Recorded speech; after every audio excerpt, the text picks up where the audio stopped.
Deus enviou um homem chamado João para falar a respeito da luz, a fim de que por meio de seu testemunho todos cresçam. Ele não era a luz, mas veio para falar da luz. Aquele que é a verdadeira luz, que ilumina a todos, estava chegando ao mundo. Assim, a palavra se tornou ser humano, carne e osso, e habitou entre nós. Ele era cheio de graça e verdade, e vimos sua glória, a glória do Filho único do Pai. Cantai, sua luz chegou.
Foi assim que nasceu Jesus Cristo.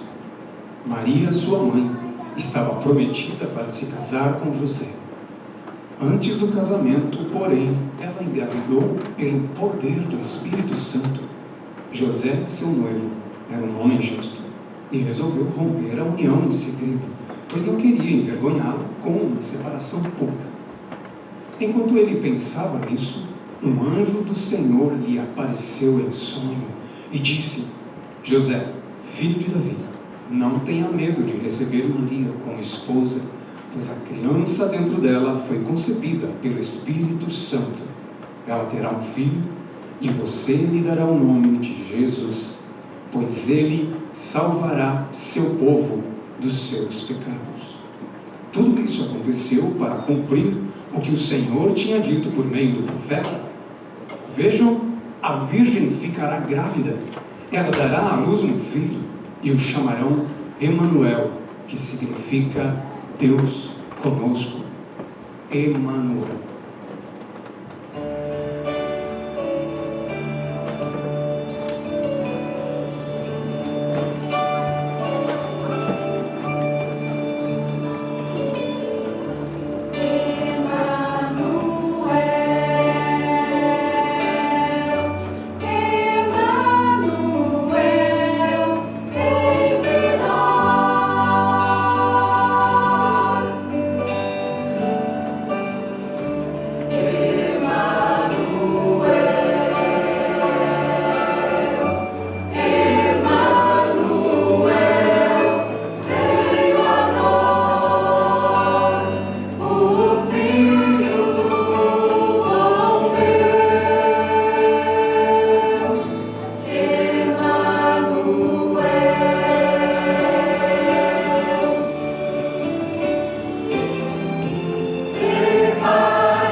havia alguns pastores nos campos próximos, vigiando rebanhos de ovelhas.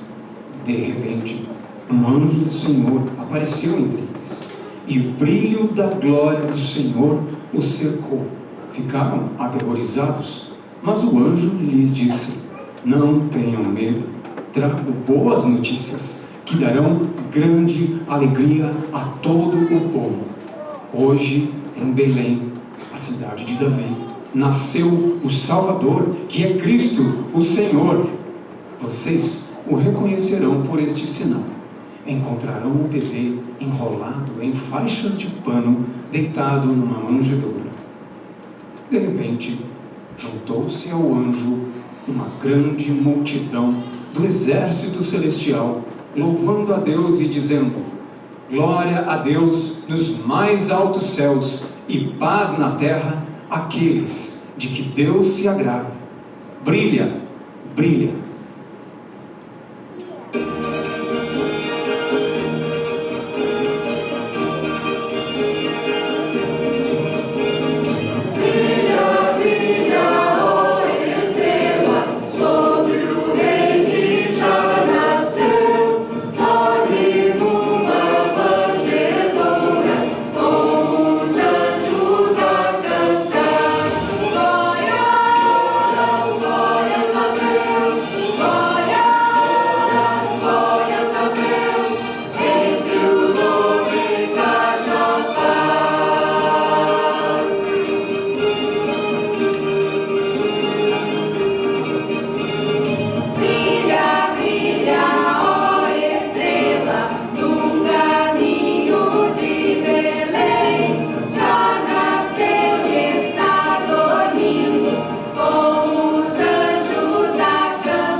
Indo depressa ao povoado, encontraram Maria e José, e lá estava o bebê, deitado na manjedoura. Depois de verem, os pastores contaram a todos o que o anjo tinha dito a respeito da criança, e todos que ouviram a história dos pastores ficavam admirados. Os pastores voltaram, glorificando e louvando a Deus por tudo o que tinham visto e ouvido. E tudo aconteceu como o anjo lhes havia anunciado. Tão pequeno.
Jesus nasceu em Belém, na Judéia, durante o reinado de Herodes.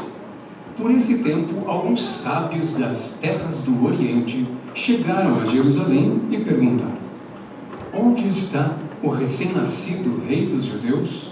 Vimos sua estrela no Oriente e viemos adorá-lo.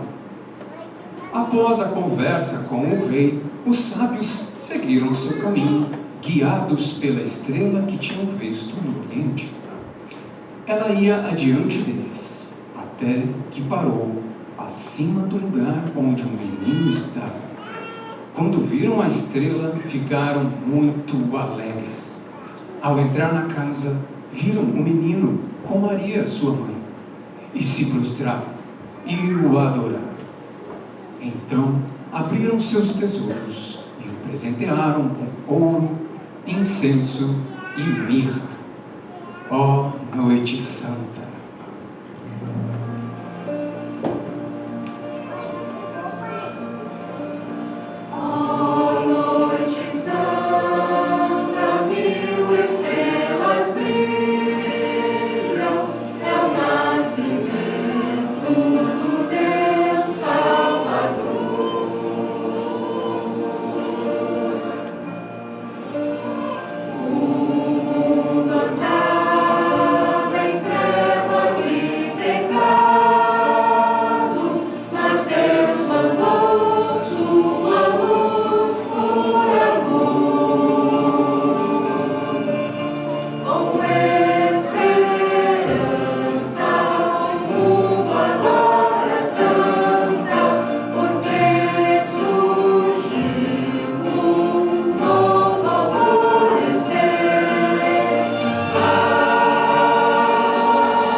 Aquele que é a palavra possuía a vida, e sua vida trouxe luz a todos. A luz brilha na escuridão, e a escuridão nunca conseguiu apagar.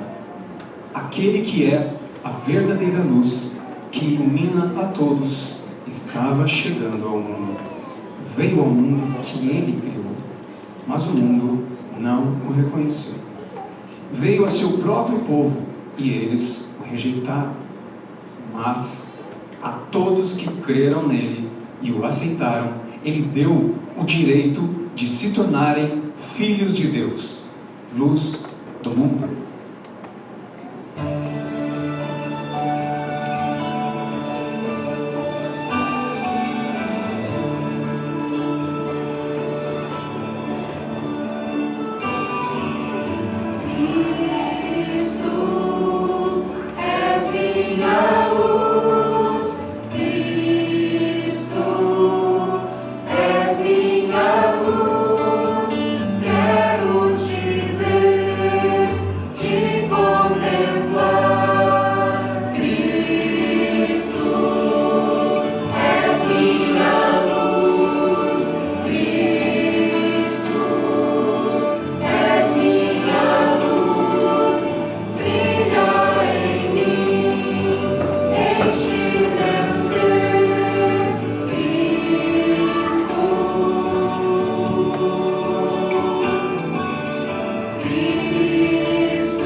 O povo que anda na escuridão verá grande luz.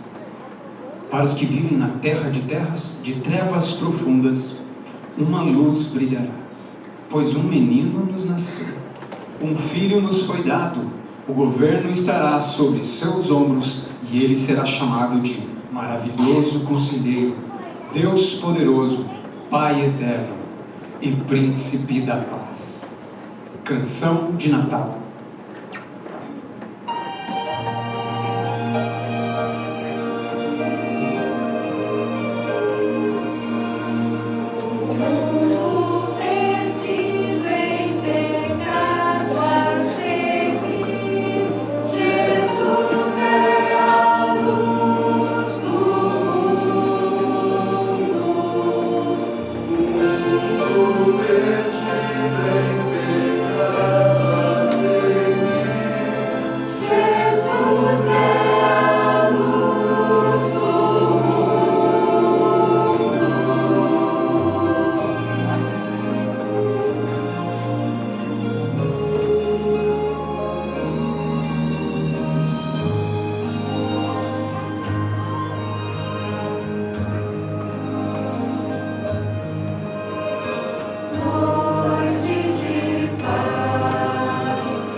um tempo para realmente nos alegrarmos, um tempo para celebrarmos.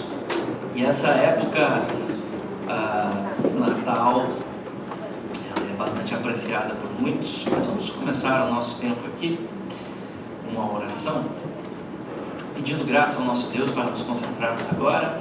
A mensagem será mais breve nessa manhã, mas importante para meditarmos sobre o real sentido do Natal. Vamos orar ao nosso Senhor. Pai, te louvamos, como ouvimos nessa manhã, a luz que nos chega, Cristo, o Rei, salvação, vem através dele, por tua graça, por tua misericórdia bendita, Senhor. Seja louvado, seja aclamado entre nós o teu bendito nome, seja adorado, Senhor. Os nossos corações se rendem, Pai. Tamanha beleza, tamanha glória do teu Evangelho, Senhor. Muito obrigado, Pai, muito obrigado. E nós estamos aqui, Senhor, confessando também a nossa incapacidade de compreendermos esta mensagem por nós mesmos. Por isso clamamos a Deus, fala conosco, ilumina o nosso entendimento, traz-nos compreensão do teu Evangelho, Pai. Cada vida que o Senhor trouxe aqui nesta manhã, cada coração, o Senhor conhece as individualidades, o Senhor conhece as lutas de cada um, os sofrimentos, as dores, as alegrias. E não é em vão que estamos aqui hoje, Pai. Então, fala conosco, fala à luz da tua palavra, fala a cada vida, Senhor, pelo poder do teu Santo Espírito. Possamos sair daqui edificados, transformados, impactados, realmente por tudo aquilo que já estamos, Pai, experimentando, como já ouvimos a tua palavra cantada nessa manhã, agora pregada. Senhor, continua conosco, nos trazendo realmente essa alegria, esse desejo de conhecermos mais e mais o Senhor e nos rendermos ao Senhor em adoração. Em nome de Jesus que nós oramos, amém. Amém, meus irmãos. Então, o Natal, sem dúvida, é uma época bastante apreciada por muitos. Eu, pessoalmente, gosto dessa época. Gosto das luzes, as músicas, a comida, as reuniões familiares, os filmes de Natal. Gosto também dos filmes de Natal. E temos tantos divertidos que nós acompanhamos. Eu tenho boas recordações da infância também, desta época. Eu lembro que eu gostava de ajudar a minha mãe a montar a árvore de Natal. E como quebrei muitas bolinhas também coloridas no processo, algumas repreendidas, as bolinhas eram muito frágeis naquele tempo, não sei de que material que eram feitas, mas quebravam com uma facilidade incrível. Você colocava no galho com todo o cuidado possível, mas aí não prendia direito, caía, espatifava no chão, já era a bolinha. Hoje em dia elas são tudo de plástico, é muito resistente, você pode jogar até futebol com elas, não quebra, uma maravilha. Mas naquele tempo quebrava. Então, montar a árvore era um misto de alegria e tensão ao mesmo tempo. Mas era sem dúvida divertido, momentos simples que nos marcam, que deixam marcas nas nossas vidas. E eu louvo a Deus pela vida dos meus pais, que nos criaram neste contexto, uma família como qualquer outra, com suas dificuldades, com seus problemas, mas os meus pais sempre fizeram questão de enfatizar em casa o real sentido do Natal.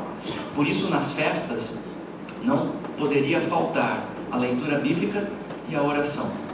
Não podia faltar isso, e isso me marcou, e eu entendo hoje, pela graça de Deus, a importância fundamental de nos voltarmos para a palavra do Senhor em todo o tempo, pois dela vem a fonte da nossa verdadeira alegria. E isso tem tudo a ver com o real sentido do Natal, pois no Natal nós celebramos o fato de que o Verbo se fez carne, como nós cantamos aqui, ouvimos os irmãos cantando de uma forma tão bela, tão rica, e isso, meus irmãos, é o que a Bíblia nos diz. Por exemplo, o Evangelho de João, capítulo 1, versículo 14, diz assim: e o Verbo se fez carne e habitou entre nós, cheio de graça e de verdade, e vimos a sua glória, glória como do unigênito do Pai. Então, nesta manhã especial, eu pretendo tratar de duas questões básicas, fundamentais à luz deste verso, a respeito do real significado do Natal. Duas questões. A primeira é: quem é o Verbo que se fez carne? Quem é este Verbo que se fez carne? Precisamos conhecê-lo. Isso é fundamental. Precisamos conhecê-lo. E a segunda questão que eu pretendo tratar nesta manhã é: para que o Verbo se fez carne? Por que ele veio? Qual a sua missão principal? Então essas são as duas questões para tratarmos nessa manhã, em nossa breve mensagem, à luz deste versículo no Evangelho de João. Este versículo, então, ele está inserido, como nós sabemos, no Evangelho de João. E para nós interpretarmos corretamente um versículo da Bíblia, nós precisamos atentar bem para o seu contexto. Essa é uma regra básica de interpretação. Você precisa observar o contexto onde esse versículo está inserido. Senão, você, tirando o versículo do seu contexto, você pode fazer ele dizer o que você quiser. Então, nós temos como regra básica de interpretação entendermos o seu contexto. E esse versículo ele está inserido no Evangelho de João. E qual foi o objetivo de João ao escrever este Evangelho? Por que João escreveu este Evangelho? Qual foi o seu objetivo? O próprio João explica o seu objetivo e está lá no final do Evangelho. Lá no capítulo 20, versículos 30 e 31, João explica por que ele escreveu este Evangelho. Capítulo 20, versículos 30 a 31, ele diz ali que, na verdade, fez Jesus diante dos discípulos muitos outros sinais que não estão escritos neste livro. Estes, porém, foram registrados para que creiais que Jesus é o Cristo, o Filho de Deus, e para que, crendo, tenhais vida em seu nome. Foi por isso que João escreveu esse Evangelho, para que você pudesse conhecer a este Verbo que se fez carne, reconhecer Jesus, o Jesus que nasceu lá em Belém, como o Cristo prometido de Deus, como o Filho de Deus, e assim ter vida em seu nome. Então, entendendo isso, já nos ajuda na compreensão da nossa primeira pergunta: quem é o Verbo que se fez carne? João utiliza esta expressão verbo ou palavra para se referir ao Filho de Deus. Ele é o Verbo, ou seja, ele é a plena revelação de Deus a nós. É ele que faz Deus conhecido de forma única diante de nós. O Verbo que veio a nós. E logo no prólogo do Evangelho, logo na introdução do Evangelho de João, nós percebemos ali os atributos deste verbo, as características que descrevem este verbo. Vamos ler também lá, voltando um pouquinho, lá para o início, João capítulo 1, versos 1 a 5. E ali está descrito as características deste verbo, e ele diz ali: no princípio era o verbo. E o verbo estava com Deus, e o verbo era Deus. Ele estava no princípio com Deus. Todas as coisas foram feitas por intermédio dele, e sem ele nada do que foi feito se fez. A vida estava nele, e a vida era a luz dos homens. A luz resplandece nas trevas, e as trevas não prevaleceram contra ela. Então, observe, no princípio era o verbo. Esta expressão, no princípio, nos faz lembrar de qual outra passagem da Bíblia? Qual outra passagem você lembra? No princípio. Qual? Gênesis. No princípio criou Deus. Esta é a origem do universo. Sendo assim, nós podemos entender aqui que o verbo já existia mesmo antes de tudo ser criado. No princípio era o verbo já era, ele já existia, ele é pré-existente. Antes que houvesse tempo e matéria, havia o verbo pré-encarnado, Cristo, o Filho de Deus. Pare para pensar nisso. Meditemos nisso um pouco. Antes mesmo de existir o tempo como nós conhecemos, o verbo já existia. Ou seja, ele não tem início nem fim. A nossa mente finita, ela é presa ao tempo. Nós estamos presos ao tempo e nós não conseguimos captar a imensidão desta verdade, porque tudo neste mundo é passageiro, tudo passa, como esse ano que passou voando, entre aspas, passou no mesmo tempo de sempre, mas a impressão que nós temos é que passou voando, né? Parece que começou ontem o ano, agora nós já estamos de novo na cantata e o ano está terminando. A nossa mente é presa ao tempo, tudo passa, nós nascemos, envelhecemos, morremos. Porém, o verbo não está limitado ao tempo.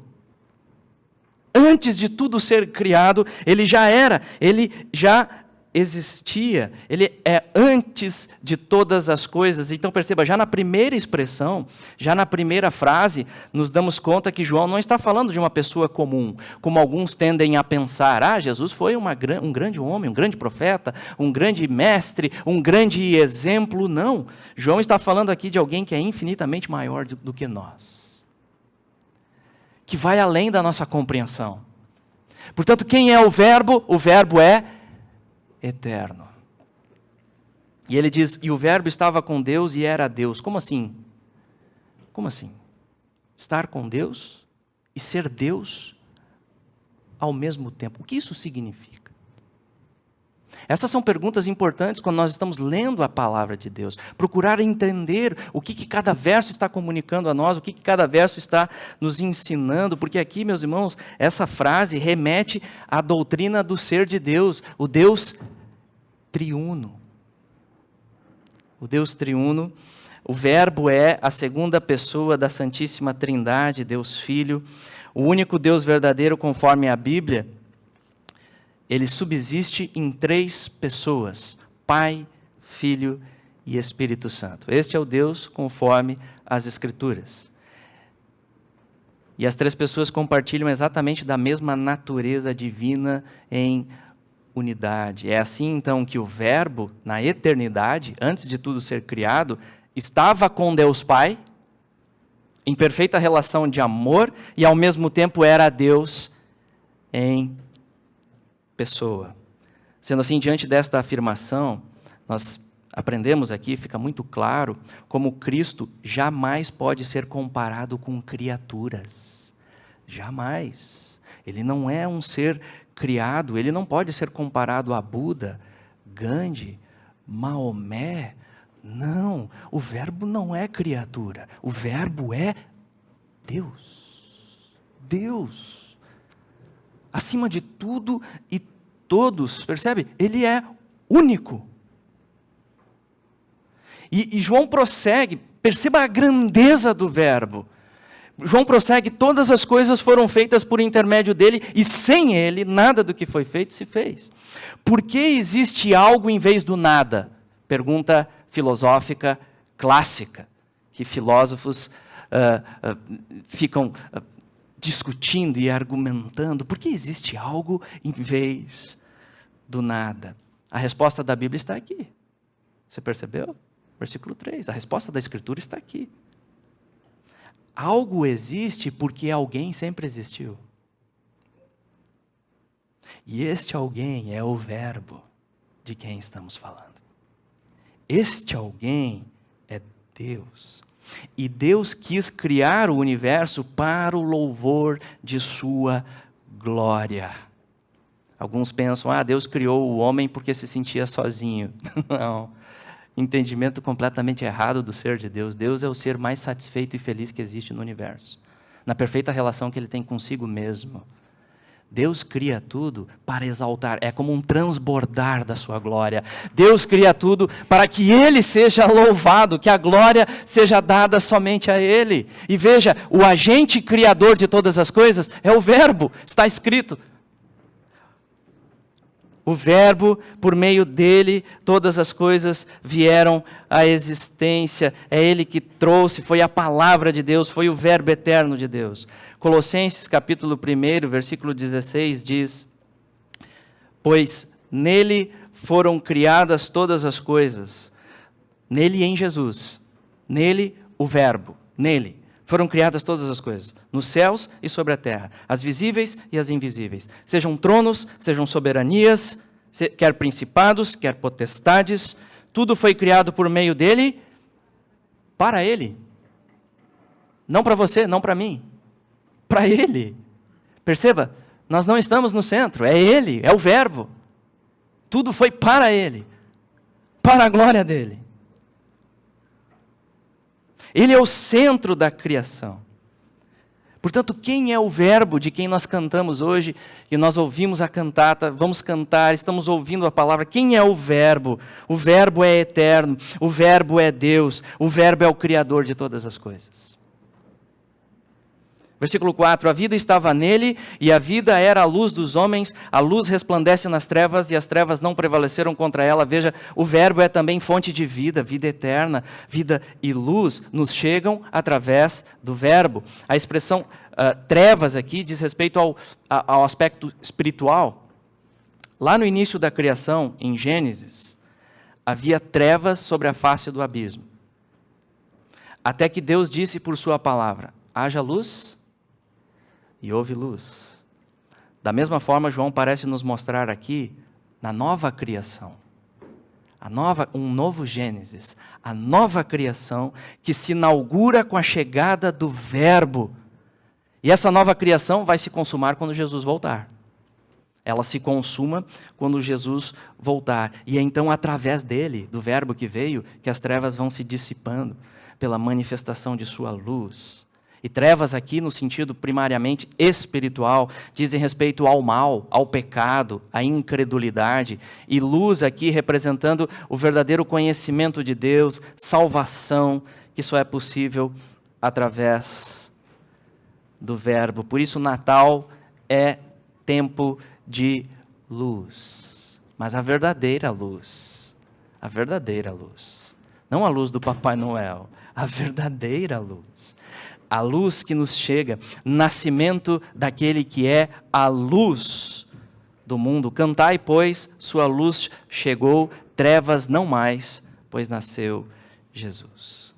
Você que tem o costume de enfeitar a árvore de Natal, lembre dessa verdade.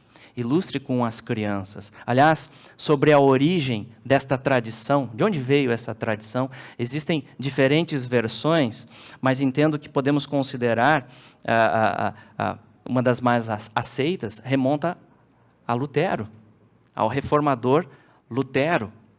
Conta-se que em uma noite de inverno, no mês de dezembro, no século XVI, na Alemanha, Lutero olhou para o céu estrelado por baixo de alguns pinheiros. E ele ficou encantado com aquela vista. Por baixo dos pinheiros, ele olhou o céu estrelado e ficou encantado com aquela vista. E aí, então, ele cortou um pinheiro, um pequeno pinheiro, e levou para casa. E aí ele enfeitou aquele pinheiro com velas nas pontas, pendurou velas nas pontas do pinheiro, e ele fez aquilo com o objetivo de ilustrar para as crianças como estaria o céu no dia em que os anjos romperam em louvores para comunicar o nascimento do Rei. Natal é tempo de luz, Natal diz respeito a Ele, meus irmãos, e Ele é o centro. Então nós devemos aproveitar em todos os momentos para comunicarmos o que diz respeito ao Natal, até mesmo a árvore de Natal apontando para Ele, para este glorioso nascimento, a luz do mundo que nos chega. Portanto, este é o Verbo. Ele é eterno, Ele é Deus, Ele é o Deus Filho, Ele é Criador, Ele é fonte de vida, Ele é iluminador, e é exatamente este Deus que João diz no verso 14, Ele se fez carne. Isso é impressionante. Quando você vai meditando em realmente quem é o Verbo, quem se fez carne, é impressionante. É impactante quando nós começamos a pensar seriamente sobre essas questões. É grandioso, você se dá conta disso? O Verbo se fez carne, o Criador desceu até a sua criação. O Criador de todas as coisas, incluindo a sua vida, a minha vida. Tudo que há, o mar, o céu, as galáxias, tudo que há, o Criador de todas as coisas, desceu até a sua criação. Deus veio a nós. Deus Pai, de acordo com os planos eternos da redenção, enviou Deus Filho. Essa é a história da redenção, esse é o plano de Deus. Ele enviou o seu Filho na plenitude dos tempos e o Filho veio em perfeita obediência ao Pai. Assim ele nasceu da Virgem Maria, concebido pelo poder do Espírito Santo. Eis o bebê a descansar no colo de Maria. Quem é este bebê? É o Criador de todas as coisas. E veja, o Verbo assumiu a nossa natureza. O Verbo se tornou como um de nós. Um homem pleno, plena humanidade, ele assume. E assim ele passou pelas dores que nós passamos, ele pisou no chão que nós pisamos, ele bebeu a água que nós bebemos, ele comeu da comida que nós comemos. Ele se alegrou com as alegrias, ele sofreu e ele foi servo sofredor. O servo, o Verbo se fez carne, sem jamais deixar de ser plenamente Deus, como ele sempre foi. Jamais. Jamais. Desta forma, Jesus Cristo, segundo as Escrituras, é o único mediador entre Deus e os homens. Então ele não pode ser comparado a Maria ou aos santos mediadores, conforme o catolicismo, jamais. Ele é o único mediador. Há um só mediador entre Deus e os homens, e este Cristo Jesus. Ele é 100% homem, ele é 100% Deus em uma pessoa. Este é o Verbo que se fez carne. E João diz, habitou entre nós, cheio de graça e verdade. O termo habitou entre nós traz a ideia de armou a sua tenda. E a linguagem lembra o tabernáculo de Israel. Lembra o templo. Local onde o povo se encontrava com Deus. Lembra lá do Antigo Testamento? Local onde Deus manifestava a sua presença de forma especial. Local de encontro com Deus é templo, é tabernáculo. Ou seja, à luz do Novo Testamento, João nos comunica aqui, o Verbo é o substituto do antigo tabernáculo, é o substituto do templo, o templo que serviu como sombra, que apontava para a realidade que é Cristo. Sendo assim, hoje, onde podemos nos encontrar com Deus? Onde nos encontramos com Deus hoje? É na Sojipa? É em um lugar físico? Não. Nós nos encontramos com Deus hoje em Cristo, pela fé em Jesus. Pela fé nele. Esse é o local. E isso pode ser em qualquer lugar. Não mais limitado a um espaço físico. Por quê? Porque ele é Emmanuel. Ele é Deus conosco, ele veio a nós. Veio a nós o Filho do bom Deus. E João diz, e vimos a sua glória. Vimos a sua glória, glória como do unigênito do Pai. Esta expressão unigênito traz a ideia de singularidade, que é único de sua espécie. Ou seja, o Filho compartilha exatamente da mesma glória do Pai. É por isso que o Filho, Cristo, manifesta a glória do Pai de forma única. Quem vê o Filho vê um Pai. Ele veio para revelar Deus plenamente a nós. Isso é maravilhoso. E meus irmãos, isso é verdade. Isso porque às vezes a gente fica com as fábulas de Natal, uau, que legal, que criativo, mas nós estamos falando aqui de fato histórico, da realidade, que supera todas as histórias.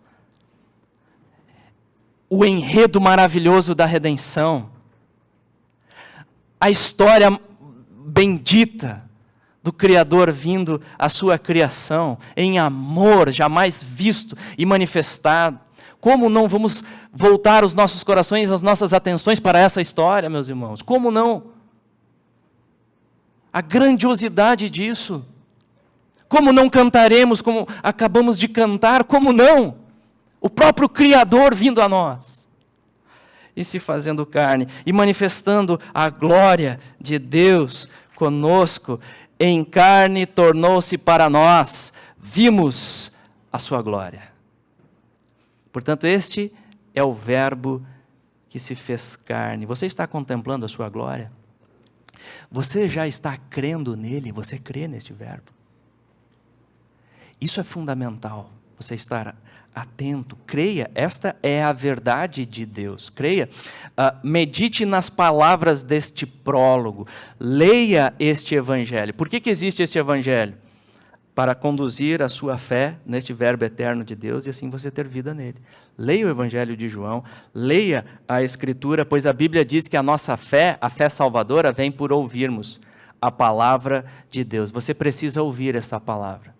Você precisa ouvir essa palavra vez após vez. A fé vem por ouvirmos esta palavra. E a nossa segunda pergunta é: para que o verbo se fez carne? Este é o verbo eterno, o verbo criador, o verbo que é Deus, Deus Filho, o verbo que é luz. Para que o verbo se fez carne? Qual a sua missão principal? E a resposta desta pergunta nós encontramos, por exemplo, logo na mensagem do anjo para José, a respeito do nascimento de Jesus, como nós ouvimos hoje também, Mateus capítulo 1, versículo 21. Ali está a missão dele, muito clara. Mateus capítulo 1, versículo 21. Ela dará à luz um filho e lhe porás o nome de Jesus. Por quê?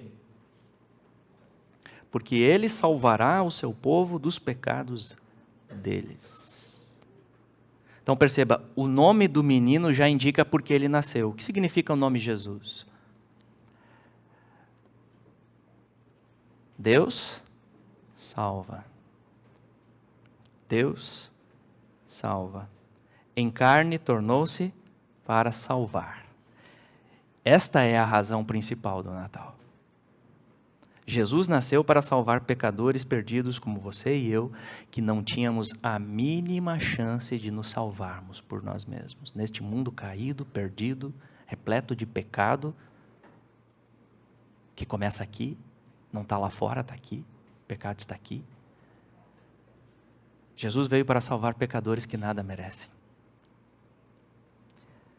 A Bíblia diz que após a queda em Adão, todos os homens nascem pecadores neste mundo. Romanos 3, 23, pois todos pecaram e carecem da glória de Deus. Todos, todos.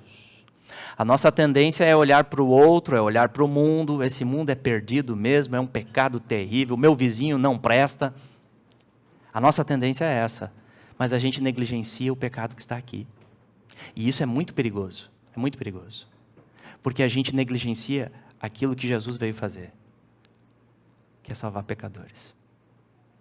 E só encontra salvação nele aquele que reconhece primeiro o pecado aqui. Pecado aqui. A necessidade completa da vinda dele para salvar pecadores. Então começa com um quebrantamento meu. Eu sou o pecador que precisa de salvação. Não é o vizinho, sim, eu preciso orar por ele também. Preciso clamar a Deus por eles também. Mas começa aqui. O problema está aqui, não é na esposa, não é no esposo, não é minha mãe, não é meu pai. Está aqui, começa em mim. Jesus veio para salvar pecadores que não tinham a mínima chance de salvação.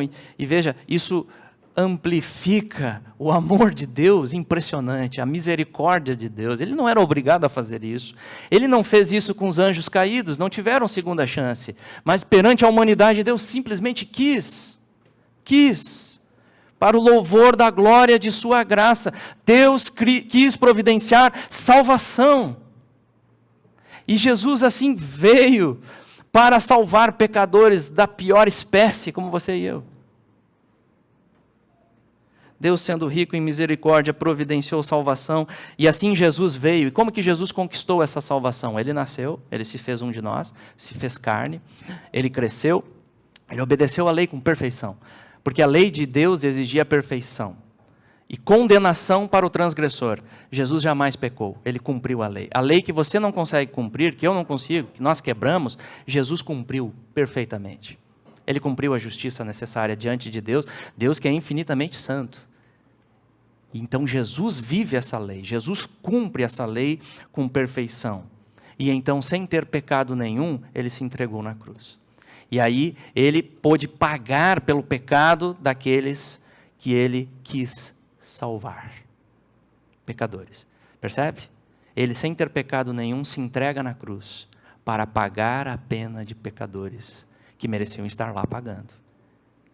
E aqueles que confiam nele, somente aqueles que confiam nele. E assim Jesus morre, a lei exige condenação do transgressor, Jesus pagou uma pena que nós jamais poderíamos pagar, ele morre na cruz, como diz 1 Pedro, capítulo 3, versículo 18, pois também Cristo morreu uma única vez pelos pecados, o justo que é Jesus, pelos injustos que somos nós, para conduzir-vos a Deus.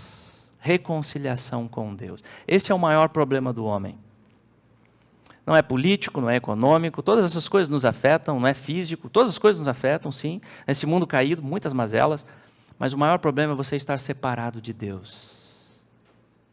É você estar separado de Deus, e essa é a realidade de todo homem. Todo homem.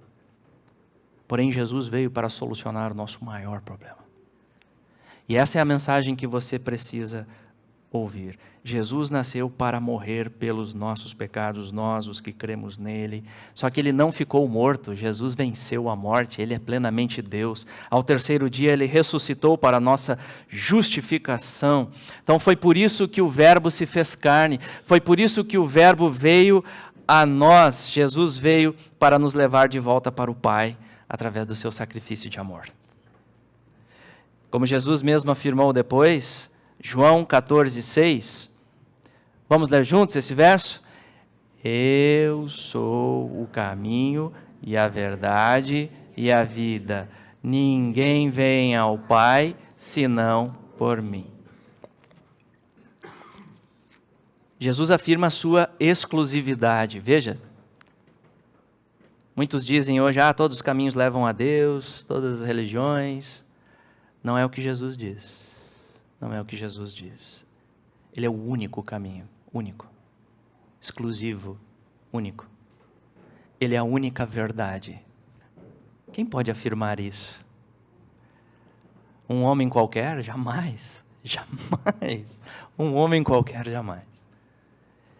Plenamente Deus, plenamente homem. Ele é a única verdade. Ninguém pode ser salvo se não for por Ele. Você percebe a importância disso? Se o Verbo não tivesse nascido, se o Verbo não tivesse vindo a nós, todos nós estaríamos eternamente perdidos. Não teria razão nenhuma para sorrir, não teria razão nenhuma para se alegrar, não teria esperança nenhuma, não haveria nada, só condenação para pecadores como eu e você, que somos. Mas o Verbo veio. Glórias a Deus, louvado seja o nome do Senhor, o Verbo veio, ele veio a nós, e essa é a nossa completa necessidade deste Verbo que se fez carne. Veio para conquistar a nossa salvação, e a minha pergunta é, você já se rendeu a Ele? Tenha certeza disso, não há salvação sem Cristo. Por isso, se você está aqui hoje e ainda não se rendeu a este Verbo que se fez carne, ouça o chamado do Evangelho. Ouça o chamado hoje do Evangelho.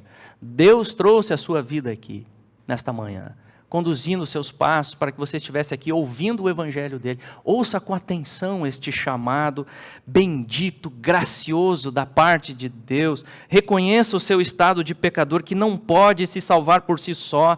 Arrependa-se, volte-se para o Senhor Jesus. Ele acolhe aqueles que vêm quebrantados, aqueles que se reconhecem necessitados dele. Ele acolhe com amor perfeito. Volte-se hoje para Ele, renda-se a este Cristo bendito, confesse Ele como Senhor e Salvador da sua vida, conheça este bendito Verbo aqui nas Escrituras Sagradas, tenha o deleite de conhecer Ele aqui, volte-se para a palavra que revela o bendito Verbo, entregue a sua vida a Ele, e aqueles que verdadeiramente procedem assim, pela graça de Deus, vão desejar fazer parte da igreja de Cristo, da família de Deus, entendendo a importância fundamental do congregar em uma igreja local que prega fielmente a palavra exaltando Cristo, exaltando o Verbo, não apenas no Natal, mas ao longo de todo o ano. Porque nós precisamos continuar ouvindo essa mensagem, vez após vez. O nosso coração é endurecido, nosso coração precisa, vez após vez, ter contato com esta palavra. Nós precisamos dos irmãos para caminharmos juntos como igreja. Não existe igreja perfeita, todas são falhas, todas porque nós pertencemos a ela, inclusive, no processo de santificação. Mas nós precisamos do corpo, sim, para caminharmos juntos, sermos edificados juntos, sermos repreendidos também quando falhamos. Deus criou a igreja, Deus formou a igreja através do Verbo, e é um privilégio incomparável fazermos parte dessa igreja pela fé no Verbo que se fez carne. Volte-se para Cristo, caminhe com o povo dele, como igreja, uma igreja local que exalta o Verbo, porque aqueles que são salvos pelo Verbo desejam exaltá-lo, desejam viver para a sua glória, desejam cantar para Ele, como nós cantamos hoje. E você que já está nele, você que já está firmado no verbo, louve a maravilhosa graça. Cante, cante, exalte a graça de Deus. Porque até mesmo a fé que nós depositamos em Jesus para a salvação, não vem de nós, diz a Bíblia. Não vem de nós, é dom de Deus, é graça, é Deus agindo, é Deus transformando as nossas vidas para que ninguém se glorie. Sendo assim, meus irmãos, como ouvimos hoje, com alegria, gratos sim cantemos, seu santo nome vamos, pois, louvar. Ó, vinde e adoremos ao Senhor, o nosso Rei. Este é o verbo que se fez carne, veio para salvar o seu povo, e ele voltará para julgar vivos e mortos, e consumar a redenção de todos aqueles que nele esperam. Por isso, nele, em Jesus, sem dúvida, podemos ter um Feliz Natal. Amém? Vamos orar. Amado Deus, nós te louvamos pelo bendito evangelho da nossa salvação, Pai. Que mensagem grandiosa, Pai. O verbo que se fez carne.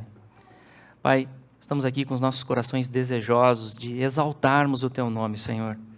De conhecermos mais este verbo que escapa à nossa compreensão, que vai além do nosso entendimento, a sua glória é inimaginável. Este Deus grandioso, pleno, que veio a nós por amor. Pai, louvado seja o teu nome. Recebe a glória, Senhor. Recebe a adoração. E Pai, faz a obra que só o Senhor pode fazer em nós. Tira as escamas. Tira, Senhor, a dureza do coração, faz-nos compreendermos este evangelho e nos rendermos a Cristo. Cria a vida, Pai, que glorifica o Teu nome. Cada coração aqui, Senhor, possa estar rendido a este verbo e sentir a presença do Senhor agora, transformando as nossas vidas, edificando as nossas vidas. Ó Pai, faz a obra nas nossas vidas, traz-nos de volta para os Teus caminhos, porventura aqueles que se desviaram, Senhor, que se esfriaram. Pai, revigora, Senhor, o nosso ânimo, para buscarmos a presença do Senhor através da palavra, através da comunhão como igreja, Senhor. Bendito seja o nome do Senhor, louvado seja o nome do Senhor. Abençoa, Senhor, também as nossas casas, nossas famílias, que Cristo seja exaltado nos nossos lares e que percebamos, ó Deus, que a alegria verdadeira vem da fonte daquele que é a vida, daquele que é a luz. Por isso toda a glória seja dada a Ele, no nome dEle que oramos. Amém.